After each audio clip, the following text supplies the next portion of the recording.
Greetings, enthusiasts of the extraordinary.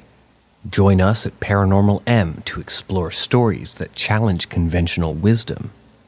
Subscribe and turn on notifications to stay updated on our latest thought-provoking narratives.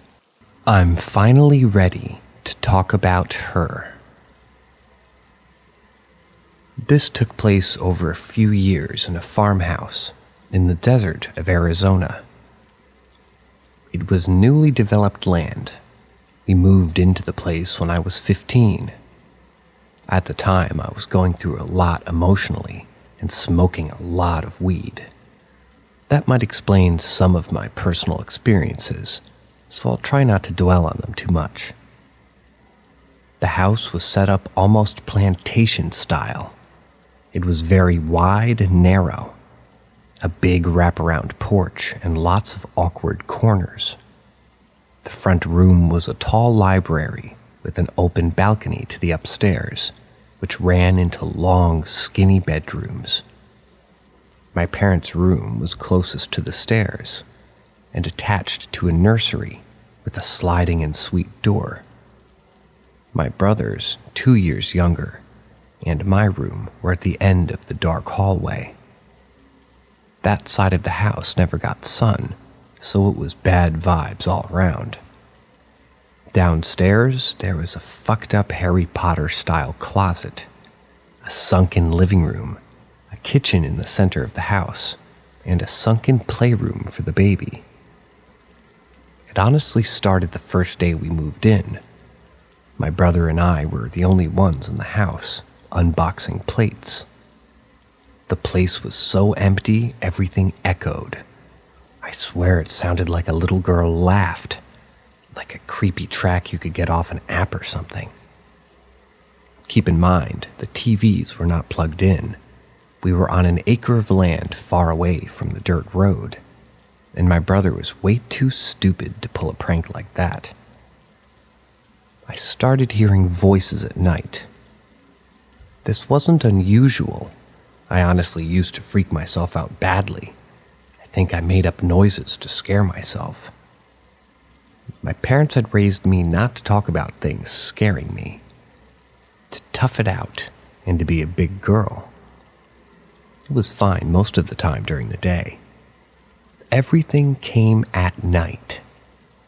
I remember distinctly when it started messing with me in bed. In solidarity, my brother and I kept our bedroom doors open for the hallway's nightlight, and in case we needed to call for each other.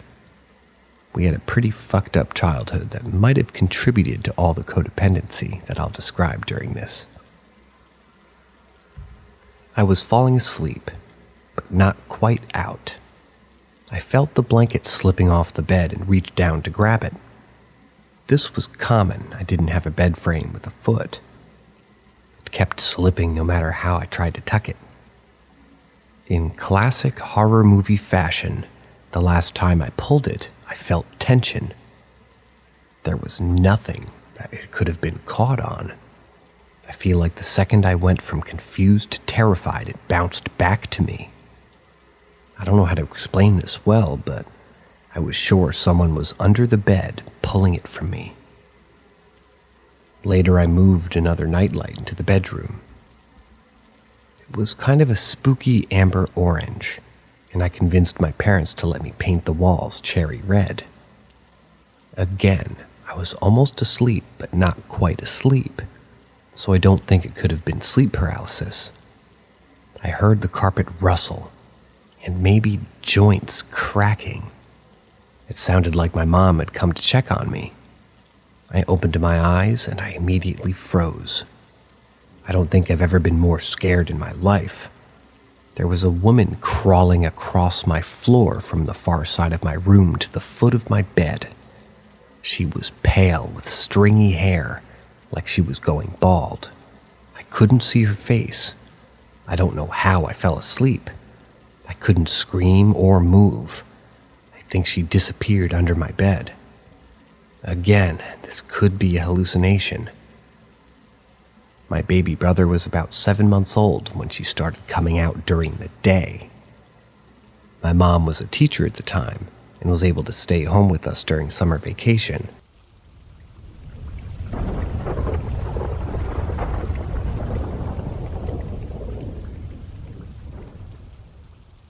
It was lunchtime. We were watching a movie quietly downstairs while the baby napped. There were noises upstairs, like something dropped to the ground. We listened for a second before my mom ran up. She thought the baby had fallen out of his crib. We opened the door and found him asleep. There was some weird shit on the floor. Took us a while to figure out it was drywall or something. There was a crawl space to a small attic where the AC and insulation could be reached. It was barely big enough to get into, and a good 9 feet from the ground. It also had to be pushed up and slid over to open. There was a visible gap. The carpet was a really ugly dark blue, so we could see white fucking spots on the ground like something was dragged from one side of the room to where the crib was. It stopped right in front of it. My mom checked the closet and called my stepdad. He couldn't leave work, so we stayed downstairs until he got home and checked the crawl space. We've never had animals. It's really difficult for most things to live in Arizona, so wildlife is pretty rare in that area. He didn't find anything or signs of anything living up there. This happened every other day for 2 weeks. We really didn't know what to make of it. My mom thought it might be the AC sort of suctioning the opening up. It stopped and didn't happen again for 2.5 years. When my baby sister was born and stayed in the same crib, again it happened on and off for a few weeks, and then never again. The AC never popped that opening. To keep my own solo experiences brief, I had a period of 3 months where I straight up didn't sleep. I went crazy.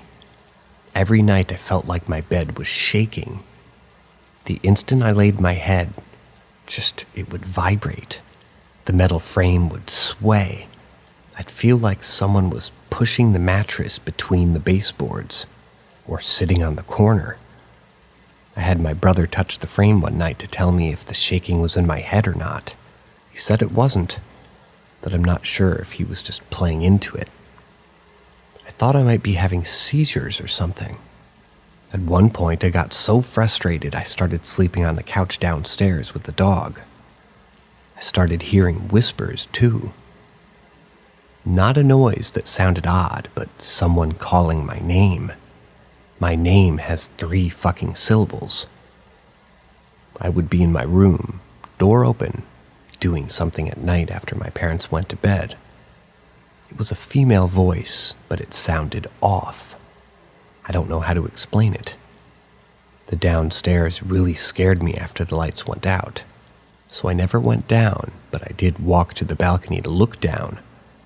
I never saw anything, but the whispering would stop when I got close. My brother started hearing it too. He's kinda weird. His life's dream has been enlisting in the army, so his reaction was always getting his knife and walking right downstairs to confront it. He'd turn on the lights and look around before coming back up. He slept on my floor for a few nights because he was convinced that she wanted me. We had prior haunting experiences which led to my parents making jokes that the ghosts follow us. They didn't pay much attention to it at this time when it was quiet.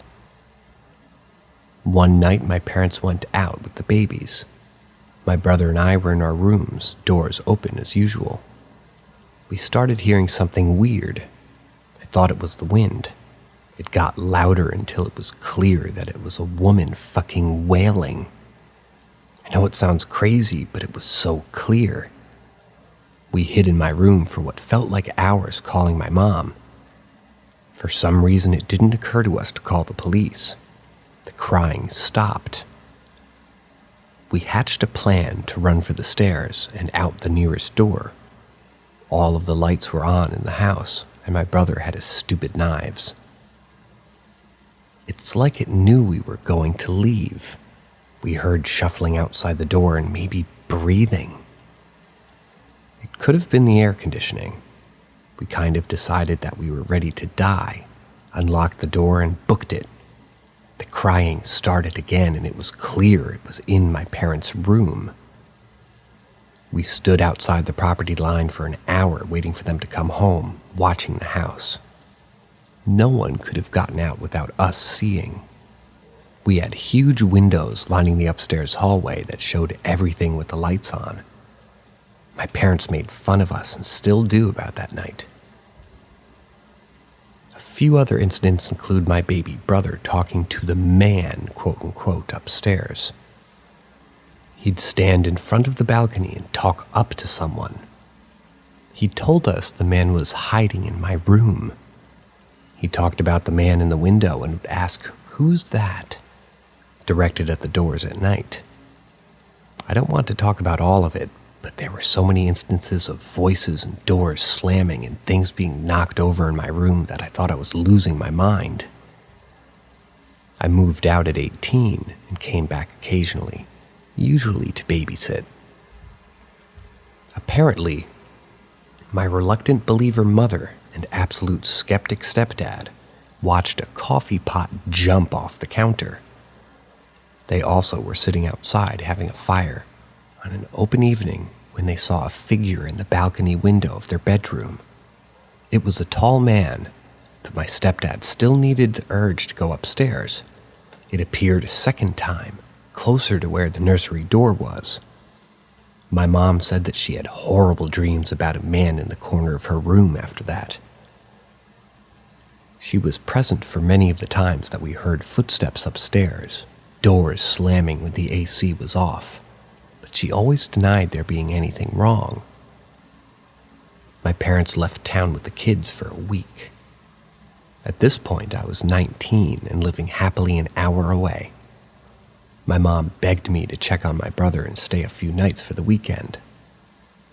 I arrived during the evening after I got off of work. I asked how it had been alone, and he said it was fine. He just didn't go upstairs at night and minded his own business, as he says. He said if he ignored it and tried not to get scared, then it ignored him. He felt safe with the dog. We were watching YouTube and eating when we started to hear a deep noise. At first, I thought it was a biker, one of the small buggies people drove out there.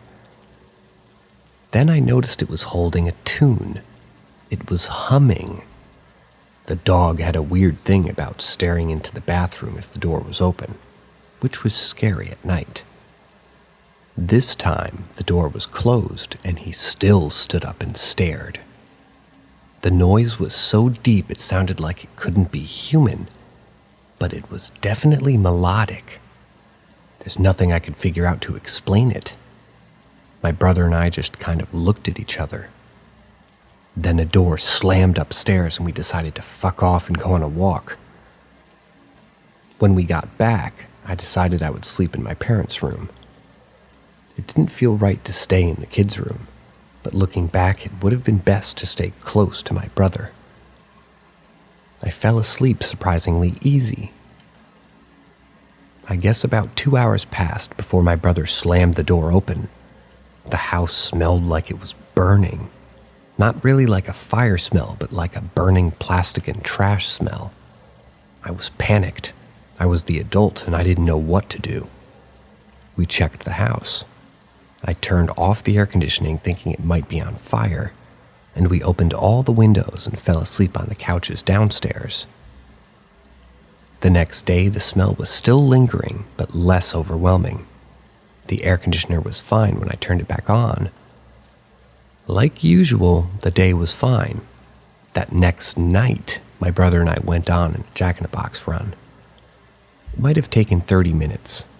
We arrived home to a mess of blood, vomit, and shit. The dog was sick all over the living room. We immediately took him to an emergency vet, certain he was dying. They checked him for everything that they could and gave him a clean bill. When we got home, all hell broke loose. My brother and I were cleaning up a mess with the doors open for airflow. There was absolutely insane banging noises from upstairs. We hadn't locked up on the way out. My brother thought someone had snuck in and was trashing the upstairs. He went up to check, and I hung downstairs ready to call the police. Nothing happened. Nothing even seemed out of place. We kept cleaning, but the noise started almost immediately. It kind of sounded like someone was shouting behind a wall of cement. I couldn't tell the gender. My brother told me that he had been fine until I got there, that I could leave if I wanted. I totally did, and I didn't go back. My parents sold the house this year. During the interim of the move, they stayed in an Airbnb. My brother lived really close to his work, so we stayed in the house with the dog for a few weeks. This story is just his own, so I'm still not sure if I believe it. He's kind of weird, but not one to embellish.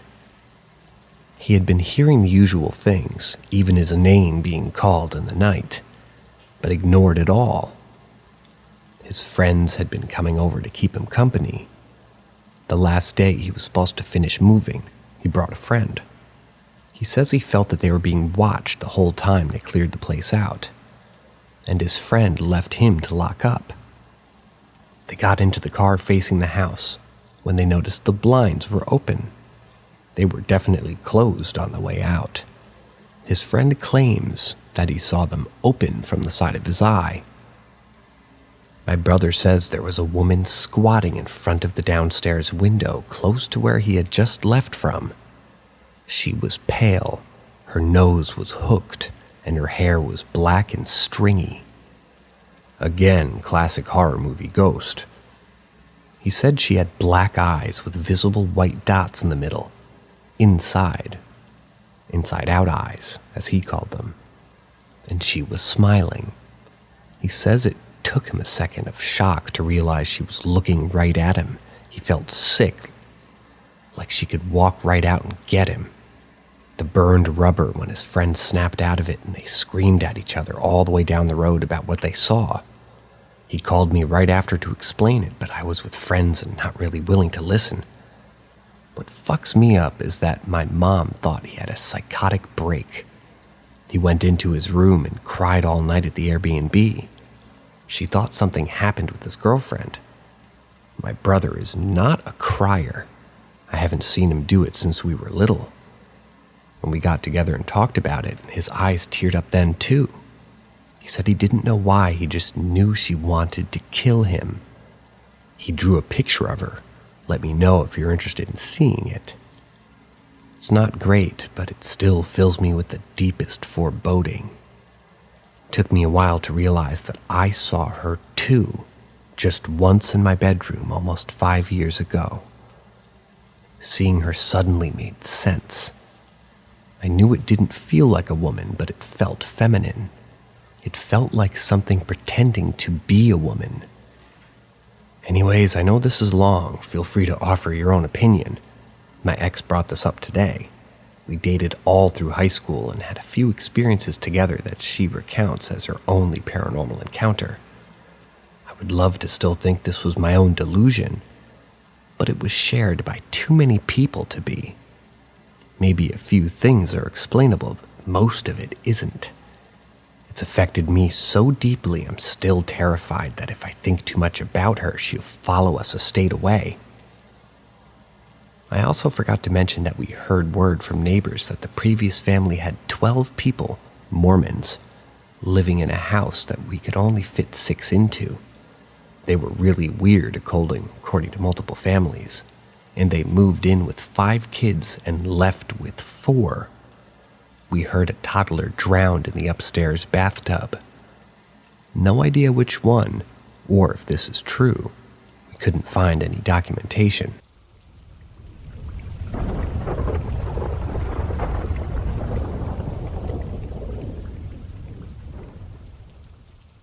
My life as a sensitive person. To start off with, I've always been a sensitive person, to the point that I'm highly susceptible to migraines, sun sickness, and car sickness. Not only are my regular senses heightened, but I could be sort of having a sixth sense. I always say that this is a family thing, but I can't actually remember who told me that, when, or why. That said, I've always been able to kind of feel people's energy in the form of emotions, and had a bit of an awareness of electromagnetic energy. I was able to tell when a CRTV was on anywhere in the house. But most relevant to this subreddit, I've always been sensitive to the supernatural. I also usually don't dream, though dreaming has become more common in adulthood, but I attribute that to a less consistent sleep, as I most often dream only if I fall back asleep after waking up. As a kid, I remember I was afraid of the dark because I always felt like I saw things in it, but that was very likely my imagination, as I remember that I didn't have a strong ability to differentiate my imagination from reality until I was about 8. I remember around 12 I had an out-of-body experience, but that wasn't really ghostly.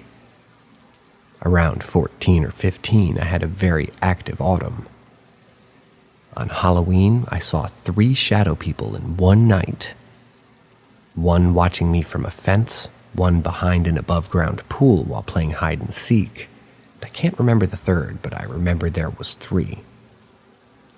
This all happened at my father's best friend's house during a Halloween party, and I remember people saying I must have saw someone in a costume, but the more you think about it, the dumber that sounds, because shadow people really just don't look like people in costume. A week or 2 later in November, I was out late at an appointment with my mother, and we were walking back to the car. The building had lights on the sides, and I was trailing a few feet behind my mother. It was a short walk, but at one point I just looked down at my shadow and noticed a second one next to mine, almost twice as long and maybe a foot wider. I looked over my left shoulder to see where it was coming from, but as I did, I heard a rustling in the bushes about 5 feet to my right. Turning around, I didn't see anything there or in the bushes, and the shadow was gone. I freaked out and ran with my mom to the car. I can't remember clearly if I definitively saw shadow people any times in the future after that, but I think I did. The next major things I experienced, though, were with my Uncle Frank. He was a very well-respected man, and not just my godfather, but felt like the godfather with the way that he treated everybody and the way that he carried himself. He had a position high up in American Airlines, and when he passed away in 2012, I remember being told that the plane carrying his body back to New York made 2 trips around the city before landing. I think he landed at JFK. I don't know for sure. During this time, though, I was 17 and attending Stony Brook University, so I had to get picked up and brought home for the funeral. I only had 1 pair of dress pants that I brought with me, and before we threw it in the wash, we emptied the pockets. But when I took the pants out of the dryer and stuck my hands in my pockets to open them up, I found a freshly minted $20 bill. I still have it pressed into a book in my pocket. Every time I saw Frank, he'd give me money, just like that. So finding that 20, I just started crying. Frank is an active spirit, and I know he's done a few other things, but only one other stands out in my memory. This spring, my cousin Gina got engaged to her longtime boyfriend Rory. Rory knew about Frank, of course, but I don't think they ever met, and he said that after Gina said yes, they had commented, "I wish I could have asked your grandfather Frank for permission." They swore that immediately after they said that, a rainbow appeared out of nowhere. When I spoke to my mom about how I can't remember more Frank stories, she assured me that people like him are always around, and she said she still feels her father around all the time. I asked her about this because she's never mentioned this to me before, and she was surprised she hadn't. So I'll share what she said now. Whenever I'm looking for something in the garage, I I usually have trouble. So if I can't find something after a moment, I just say, "Okay, Dad, where is it?" And suddenly it would appear. I found this to be a very interesting story for a few reasons. One, my grandfather died long before we got their current house, so kind of funny he'd know where anything in that garage is. Two, my mom has always had a talent for finding things no one else can, and I've joked about her being able to find anything for years. I wonder if that's just because of her dad. This last thing I have to mention is not really fun at all, and I still don't know how to explain it. So me and my fiance moved into our apartment last June, and we went to her family's Thanksgiving together for the first time ever that year. So on the way there, we went through a neighborhood that I've never seen before. And the second we entered the neighborhood, something very, very wrong. I'm starting to cry and sweat cold, just remembering this, but I can't explain it very well. I was just sitting there, and all of a sudden I got a chill. Something was focusing on me, a very strong presence. I couldn't say where or what, but something was in that neighborhood. It took us about 7 minutes to get from one side to the other, and my fiance was terrified. Not because she felt anything, but because I was crying, a horrified mess complaining to her about something watching me. Something felt like it was out to get me, and I'd never been so scared in my life. We went to my parents after we left her family's house, so we've never gone back to that neighborhood. And I wasn't paying attention to where it was going, so I'm not sure where it was. But I don't want to ever go back there again. It's a really hard thing to explain, that sudden sensation of not being watched but almost hunted. I'd never felt anything like it before, and I never want to feel it again. I never saw anything. It was about 3 o'clock, so not even dark out. And it seemed like a normal neighborhood, but I swear on my life that something was there, and it felt like it was out to get me for the entire time we were there.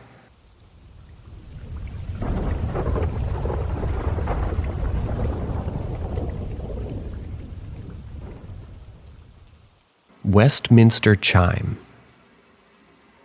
So I live in the tropics of Australia. My house is situated in a remote part of the Daintree rainforest. I live on a house that sits on stilts, a Queenslander. And from my bedroom window, it's about 3 to 4 meter drop. My closest neighbor is about 1 kilometer away, 0.62 miles. I don't live on a main road. However, I'm close to a creek. There's literally no one near me. This only happened around 2 nights ago. I was alone in my house, except for my cockatiel. I was sitting in bed watching some TV.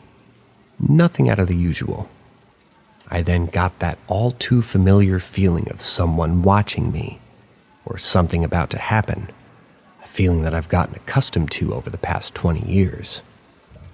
At that point, I heard the tap running in the kitchen, which I thought was strange, so I got up and went to the kitchen, with my phone torch as my only guidance.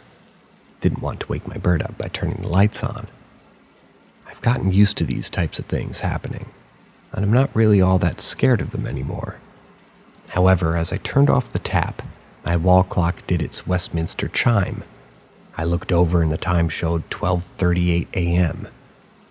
This straight away caught my attention, as I only set the clock to chime every hour.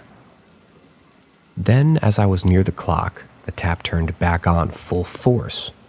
I jolted quickly, looking in its direction. I went to turn it off, and there was condensation all over the handle and all over the window that sits above the tap. The tap was freezing cold, even though the water coming out was boiling hot. My bird at this point was now awake due to my clock, as it had just chimed a second time, roughly 12:44. I quickly got my bird and brought him back into my bedroom with me. I left the kitchen and the clock, as I just couldn't be bothered to put up with what was going on.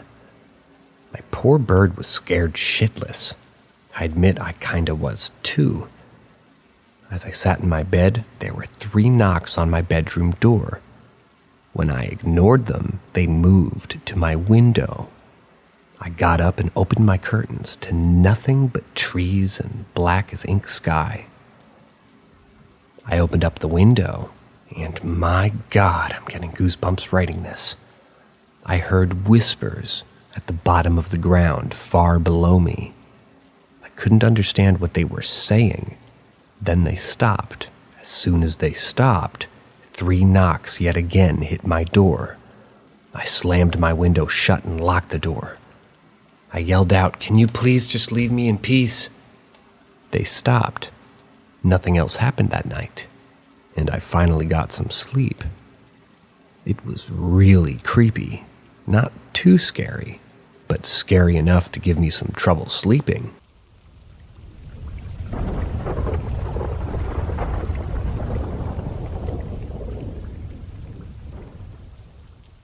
House on Schloss Street.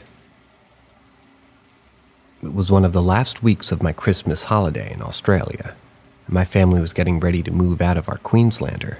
For those who don't know what a Queenslander is, the experience happened within a week.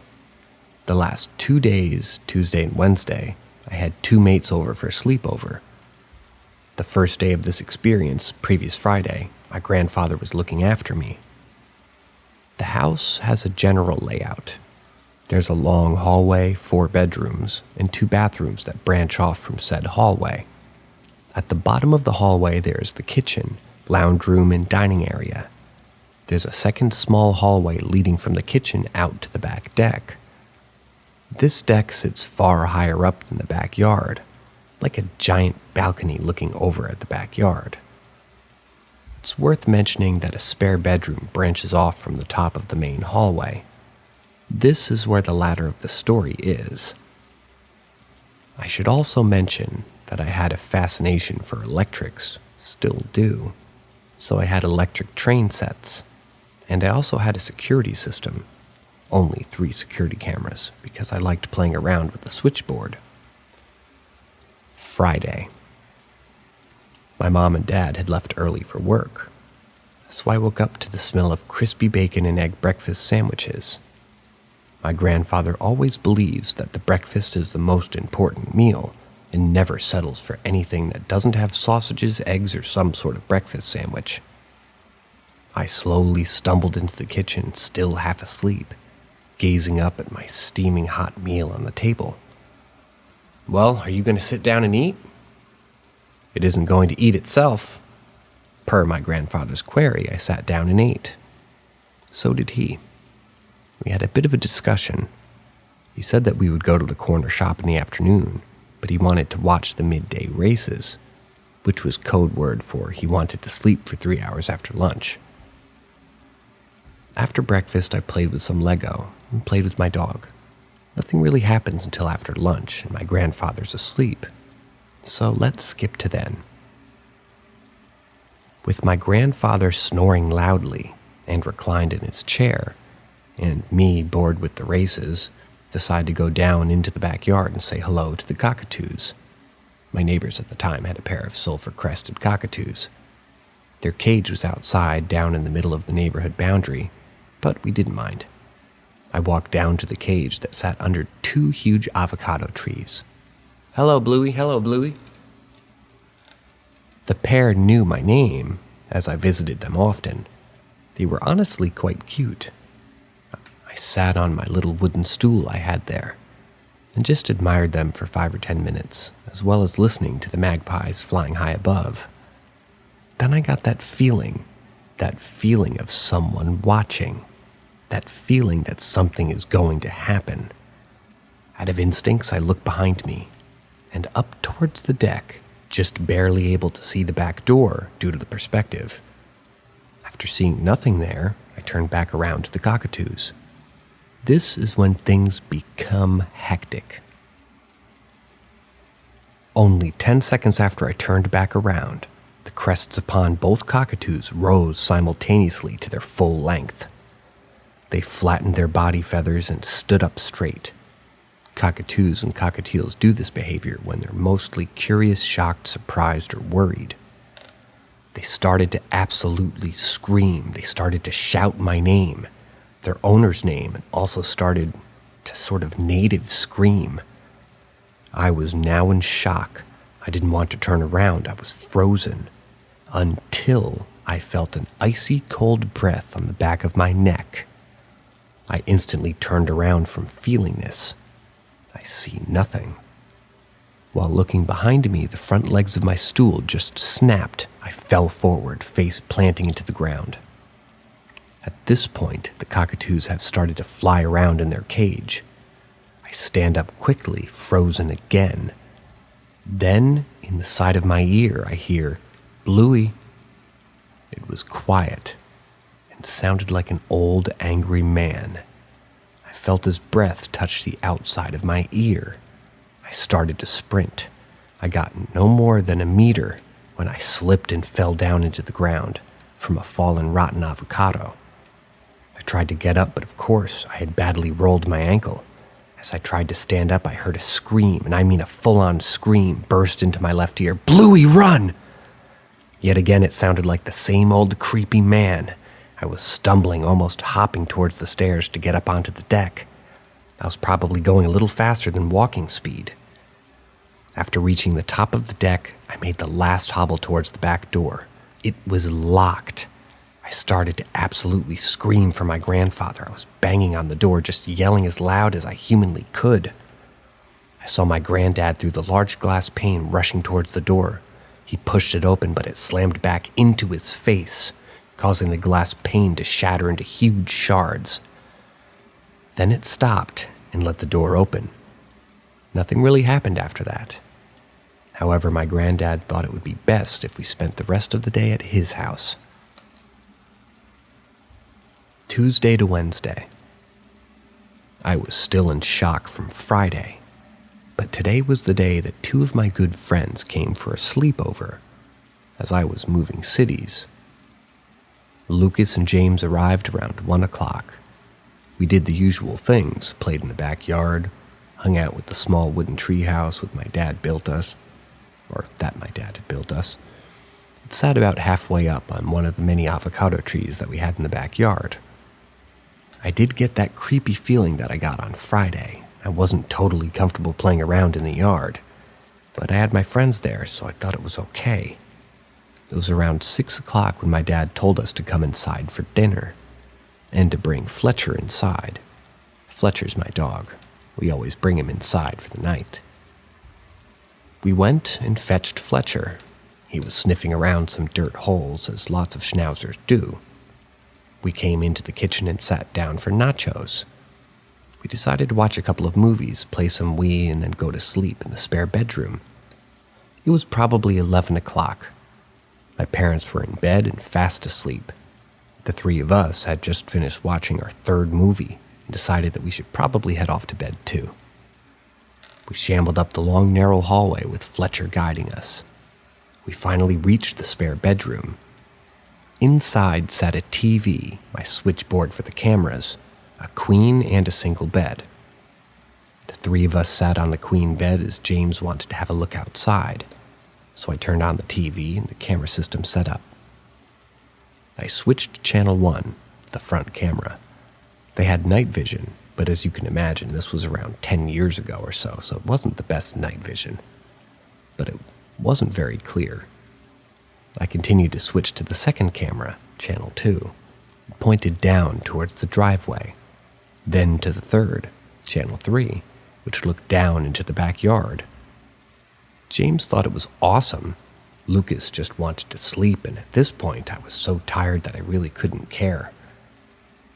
James took control and switched through the channels, thinking he was some sort of security guard. Then some static took hold of channel 2. Bluey. What was that, Bluey? It's just a bit of static. It happens sometimes, James. Fletcher at this point was next to Lucas, the both of them pretty much asleep on the queen bed. I was in the single, making sure James didn't stuff up the setup or my desk. It was at this point where I got that feeling again.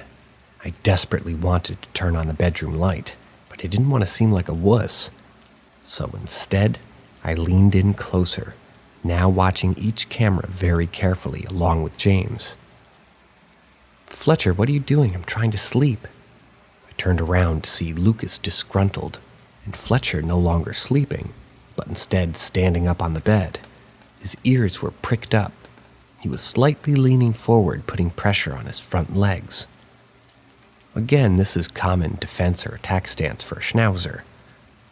He started to growl. I was now fully alarmed. So was Lucas and James. Static had not taken over the camera system, or rather had now taken over the camera system.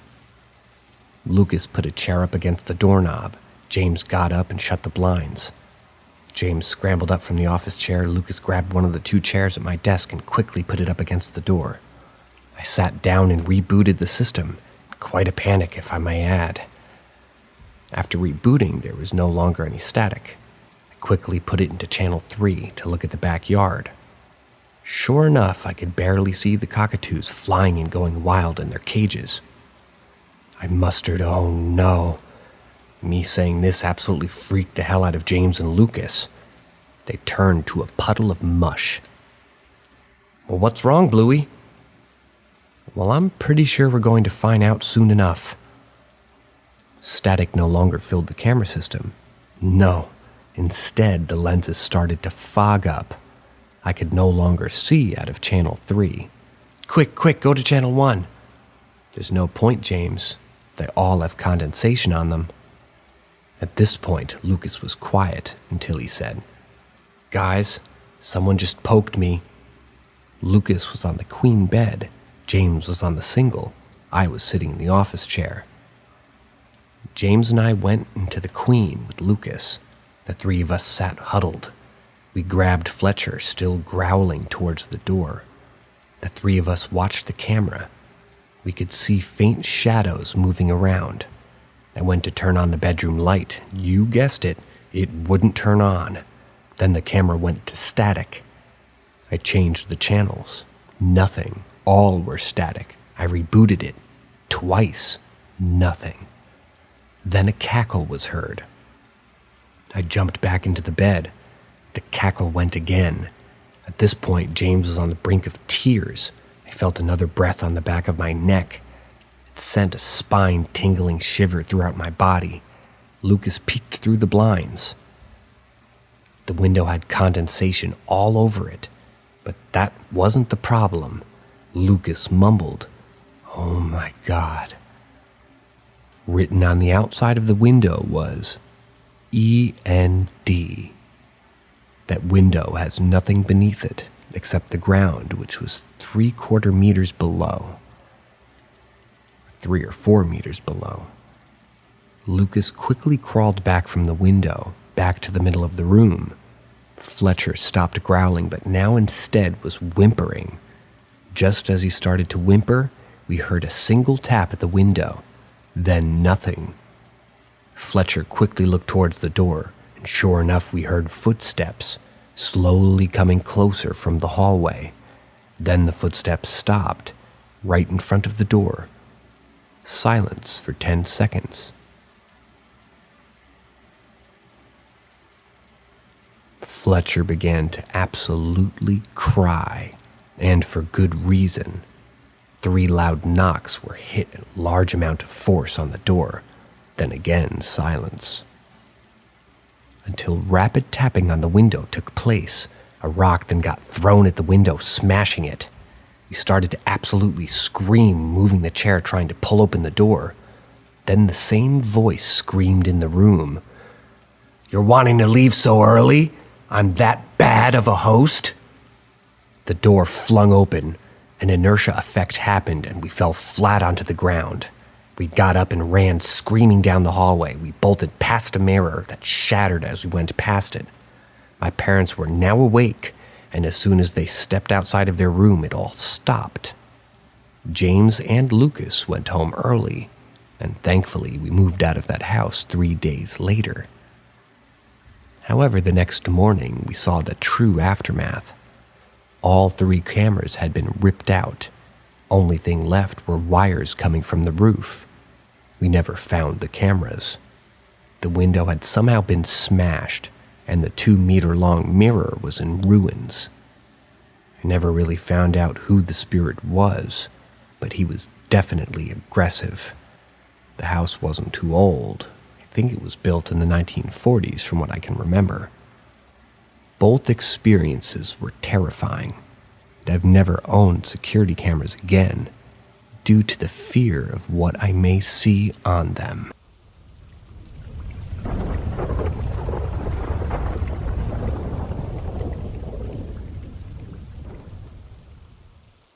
Yungaburra Fog. This story happened many years ago, around the months of July and June. My family and I often vacationed up in a cabin in Yungaburra Cairns, Australia, and this was during winter. We do this as we missed the cold days and we would get from our hometown in Toowoomba during the winter, as Cairns is tropical. So it's summer 24/7. Yungaburra is a very, very small town that resides on top of a hill. It's one of those towns that if you blink, you miss it. However, it's quaint and friendly. It's historical with about 150 plus years of heritage. It's usually with rich heritage in small towns that local folk legends form over the years. One of these legends came true. We rented this cabin that was on brink of the bushlands and was next door to an old farmhouse that has quite a bit of land, including some of the bushland in the cabin backed up into. To get to the cabin, you had to walk up a somewhat steep dirt road that also leads to the aforementioned farmhouse. The dirt road also had a medium-sized pond that ran along it. This dirt road came off of one of the main streets of Yungaburra. Anyway, on our last night staying there, I went to the pub to see one of my good friends who lives in Yungaburra. I had to drive early the next morning, so I didn't have a drop of alcohol. He, on the other hand, did not have to drive anywhere the next morning, so he pretty much drained the pub. It got to about 11:30 p.m. and I decided I better get back to the cabin to go to sleep. The cabin was only a 15-minute walk away, so after saying my goodbyes, I started to walk back. As I was walking, I realized not driving was a dumb idea, as it was about 5 degrees Celsius or 41 Fahrenheit. I had a very thin jumper, and that was all. As I continued to walk on, it grew colder. I started to shiver big time.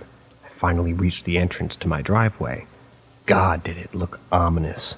There were no street lights leading along the dirt road, so it was pitch black. I decided to get out my phone and turn the flashlight on. It was at this point that I knew something was up. After I had my flashlight on, the fog started to roll in. At first, it was only light fog, but it continued and developed into heavy fog. Then it surpassed heavy fog. Thereupon, I could barely see my shoes below me. All I could see was white in front of me. I said to myself, here we fucking go, something's about to happen. Get it over and done with. On recollection, I believe I actually said that out loud. My flashlight was now rendered superfluous. I decided to stop walking as I knew there was a steep ditch with a pond at the bottom. The last thing I wanted was to fall in it. As I stood there, only getting colder and even more terrified, I saw a lantern in the distance. A small amber light coming down the driveway. Then I heard, "Son, is that you? Come out here out of the fog. Follow the lamp." It was my mom. I couldn't see her yet, so instead I followed her light. I continued to follow it for about 3 minutes, safely walking up the dirt driveway. I saw the light climb up steps and I heard a door open, so I knew I was near the cabin. Then the light went out. I continued to walk in the direction I saw it last. I was calling out to my mom to turn it back on, and there was no reply. Until I finally ran into a wooden guardrail and some steps. I walked up the steps, and instantly my knees felt weak. They had turned to jelly. I was on the doorstep of the old abandoned farmhouse. The door was there, swinging open in the gentle wind, making a sinister creaking noise along with it. There's 3 things you do in this type of situation. The 3 F's. Flight, fight, or freeze. I was frozen to the core. I didn't know what to do. I couldn't turn around and find my way back. I was definitely not stepping foot inside that house. I was stuck. I then heard a voice coming from inside the house. "My son, welcome home. Nasty weather, hmm?" The voice no longer sounded like my mom's. It had a prominent British accent. It was then I realized I would rather be out in the fog than standing in the doorstep of this house. I quickly walked down the stairs. I heard the voice now yelling, "My son, where are you going?" I started to sprint, but I was running and I smashed my foot and leg against some stone and fell flat onto the ground. I took a chunk out of my knee and cuts all along my hands still have the scars. I turned around and realized I had not tripped over a stone. I had tripped over a tombstone. At this point, I screamed. I got up and I started to run even more. I was screaming out for my parents and started to slow down to a jog. I stopped. I thought I got far enough from the house until a little amber light, at least 6 of them, started to surround me. They started to come closer. I found a gap between them and I ran for it. Yet again, I felt like I was sprinting for my life. It was like I was in a race, but the metal at the end was my life. Before I knew it, slam! I ran straight into a wall with my head being the contact point. I blacked out. And for what I can remember, I was woken up by my dad, who heard something smack into the cabin. Apparently, when he went out to get me, he saw one little amber light flickering near the farmhouse through all the fog. That was the end of my night. And any vacation near that cabin. We decided not to leave early the next morning, to give me time to rest. This also gave me time to ring up my friend so he could come over and perhaps give me some insight into what I saw and what my dad saw. Me and him sat out on the patio. I could see the farmhouse only about 500 meters away. It looked old and desolate. This is the folk legend according to him. Apparently, back when the small town was first being founded, that farmhouse was one of the first built in the late 19th century. During the 1910s, a well-known mother, Anne, her apparent name, let her son play with some of the mates down in the main stretch of town that one day. It started to get late. As it got later, Anne grew more worried. Then heavy fog started to roll in. She decided to get her kerosene lamp and go out looking for him. As soon as she walked down, she could hear his footsteps. She told him to follow the lamp. When she made her way back to the house, she was not accompanied by her son. It was not until the next morning that they found him dead in the bottom of the pond. He hit his head hard and died instantly. The grave is apparently her son's. The mother apparently searches for her son on winter nights and lures males from the pub on late cold darkness, mistaking them for her own lost son.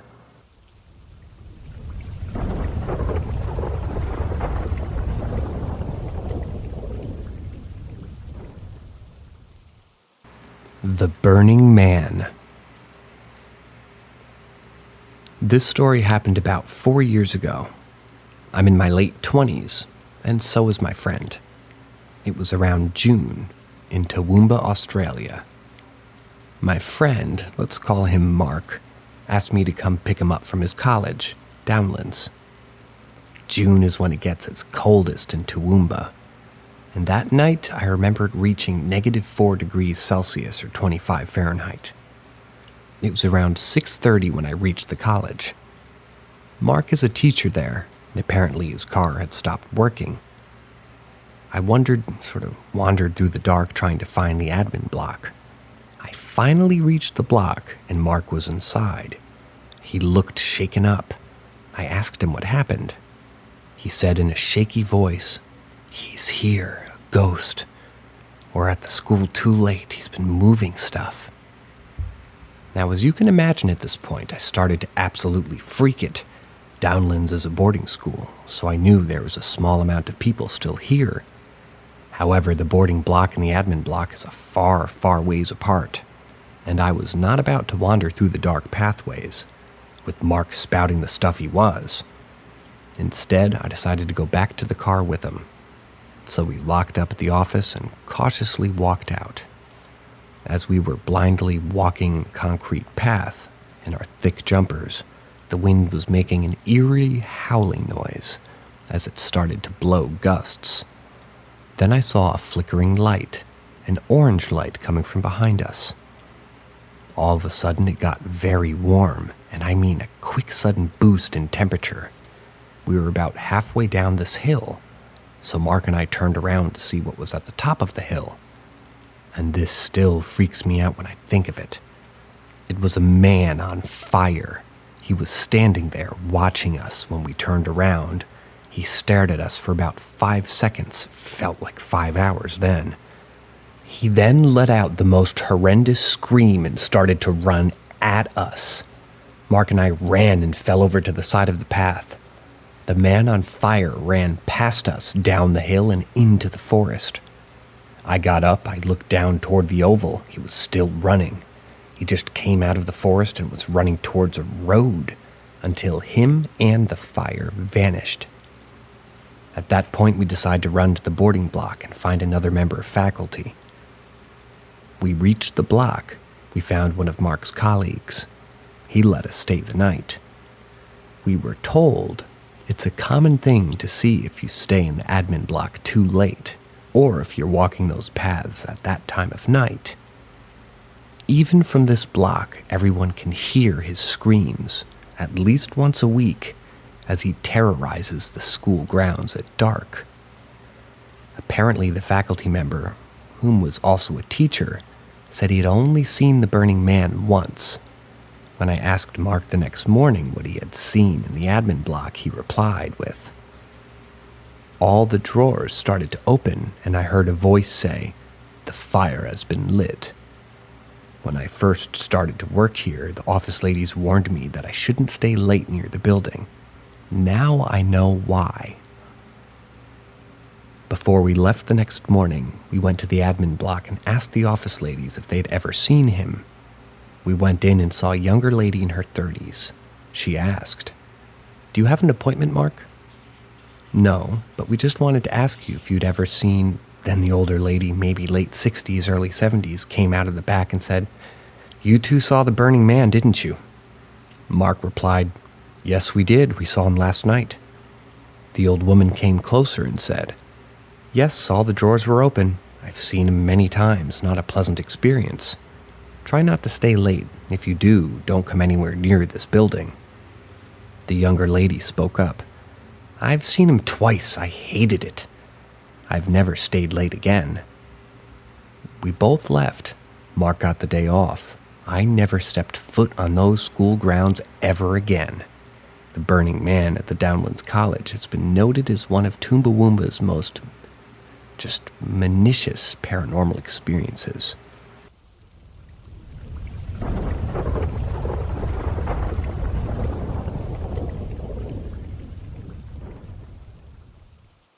Outback Northern Nissan Ghost.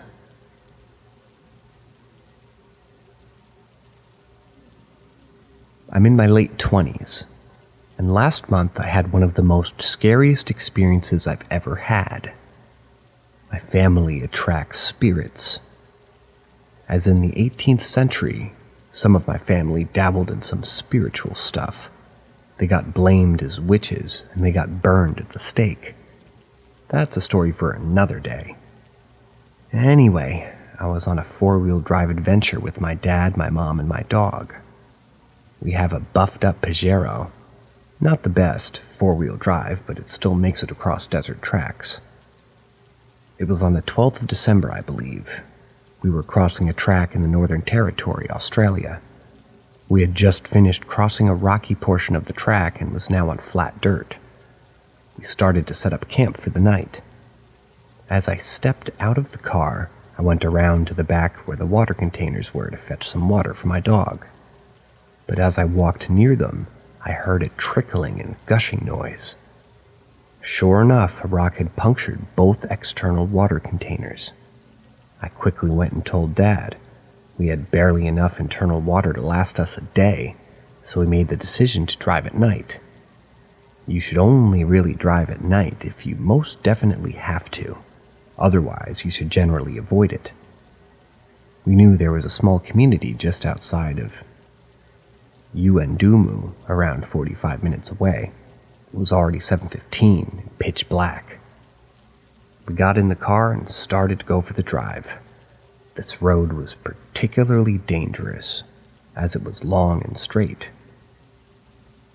People often fell asleep and drove off the road going 110 kilometers an hour, and we were about halfway there.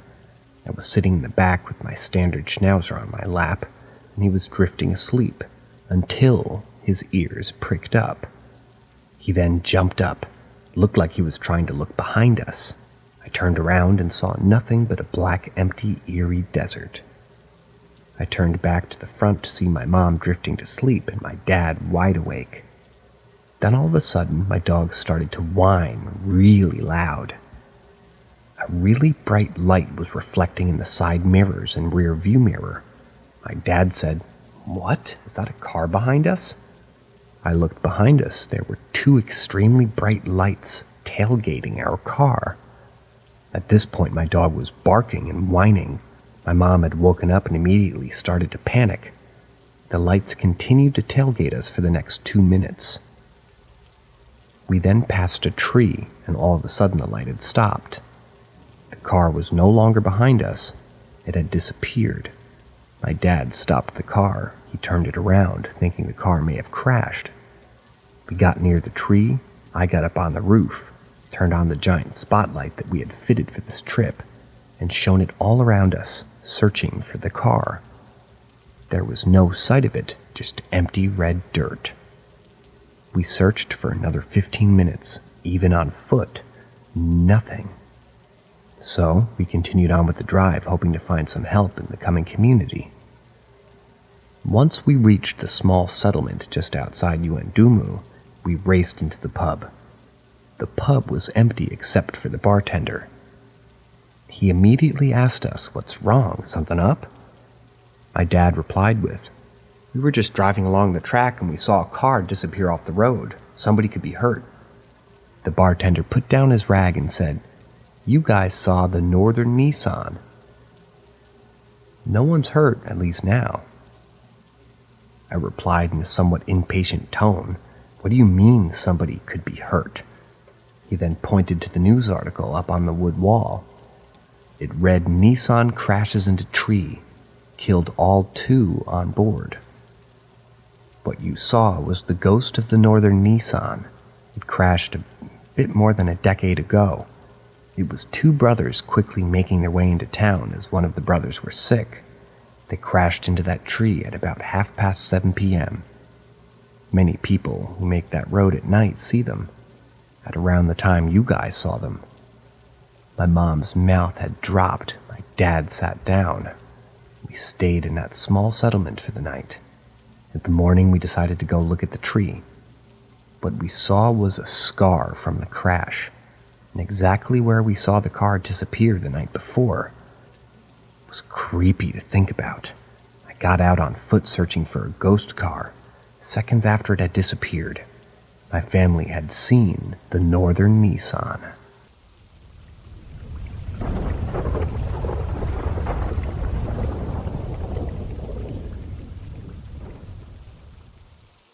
Drunk, so telling my tale. This was around 5 or 6 years ago. I'd say I was a skeptic, but not adverse to the idea of ghosts. I worked in a nursery, kids, not plants, and the building itself used to be a hospital for tuberculosis. The baby side of the nursery was an old morgue for the hospital, not my side. I'd never heard anything in that building, in the nursery, but numerous girls, staff, had said that they had seen a woman walking around the baby's nap room in the old morgue. But when they ran in, it was always empty. It had a video monitor so they would see her on the black and white screen.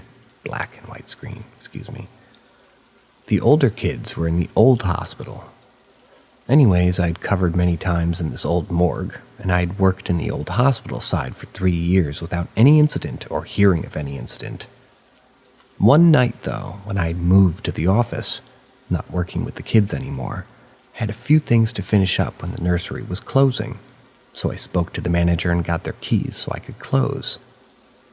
The owner lived in a house right behind the nursery, and there were houses all around. Also, again, I had worked there 3 years and was often the first person to arrive in the morning. So when I decided to close, I was not worried.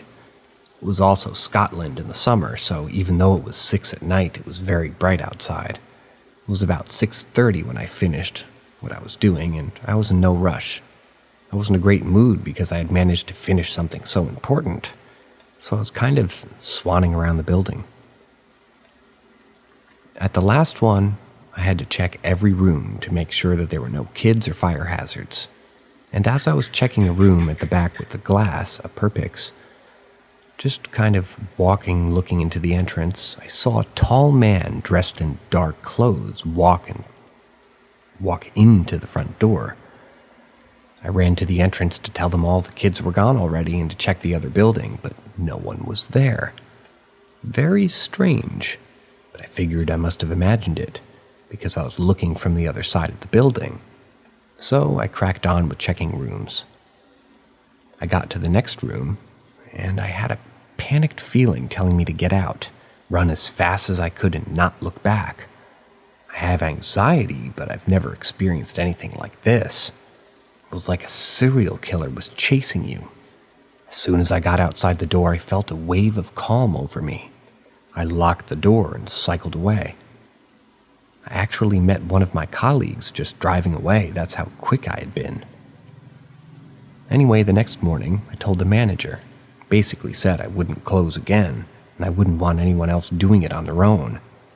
That's when the girl who had been doing it for months said that she had seen the figure, the same as I had seen, every night, either the door or the preschool, and she always felt that it meant her harm. She needed a pay increase with closing, and she was very level-headed. Just like me, we actually worked in the same room and got on for that reason. I didn't want to think about it too much, but she did what she had to do and get out of there as soon as possible. During the day, we had no problems at all, so we thought that maybe the entity was fine with day-to-day business, but once it was done, they wanted us out of there. Either way, that feeling and the clearness with it that I saw that man has made me seriously rethink ghosts. I'm not even sure if that's what it was, but honestly, that feeling was unlike anything I've ever felt before or since. Pure hatred in your heart.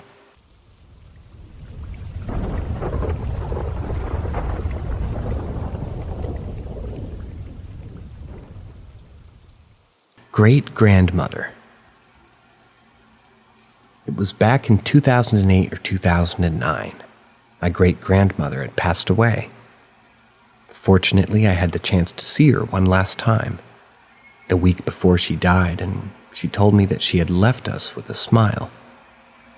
With that, I knew that seeing me was really delightful for her. So it was early in the morning, getting ready to go to the nurse before going to school with my little sister. We're both sitting at the back of the car, still a little sleepy. While I was looking outside the window, I saw a humanoid figure forming. I immediately recognized this face. It was my late great-grandmother wearing the same flowery purple blouse I've always seen her with, both hands on her stomach, looking at me and saying something. Today I still don't know what she wanted to tell me. When it happened, I thought I was the only one who saw this. I told my mother about this the next day, and she almost told me I was kind of crazy, until my sister also told me that she had seen the apparition. I was kind of disturbed by hearing that. It was thrilling and frightful at the same time.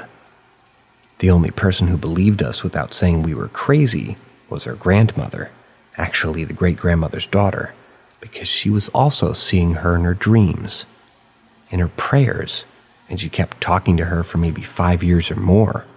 until one night my great-grandfather didn't visit my grandmother. More recently, this didn't happen to me but to my sister last year.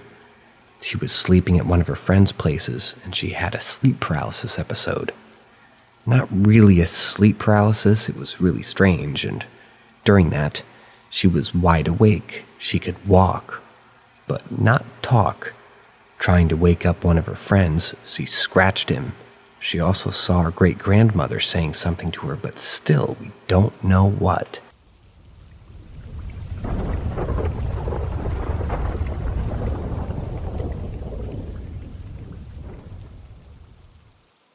Some lurked in the shadows. Something else might have been protecting me. From a cloaked man in a hood without a face, to someone with an affinity for a certain room, as well as several other sightings in between, the Holy Family Parish Church in Maine is haunted with a lot of activities.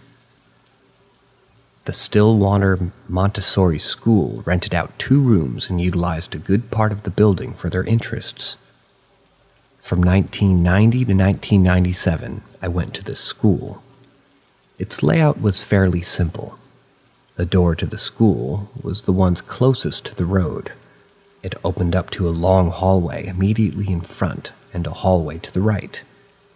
This right hallway was where the school resided. This shorter hallway on the right side had a classroom that we used as a dining room, then 2 classrooms, Terry's and Al's. Past those 3 rooms was a large open coat closet. Around the corner along the adjacent wall was a large kitchen with a few tables. On the left side, a catering hall across Terry's classroom, and bathrooms across the coat closet. The kitchen. In the large kitchen, something lurked. This room, us students weren't allowed to play in, and we used it only periodically, if the church needed our normal dining hall for an event, perhaps. I saw it lurking throughout the day. I always saw whatever this was through the half-length window of the closed door. It looked like a man with a head with long, dark hair. Every time I saw him, he walked past the door. I never saw a face. Being a curious, somewhat mischievous kid, I had to check to see who else was misbehaving. Often the door would be locked. I'd peek through the window and see no one inside the room. When the door was unlocked, I stepped inside. I wouldn't be greeted by anyone. The room was always empty. Well, it always looked empty. It didn't feel empty. It didn't sound empty.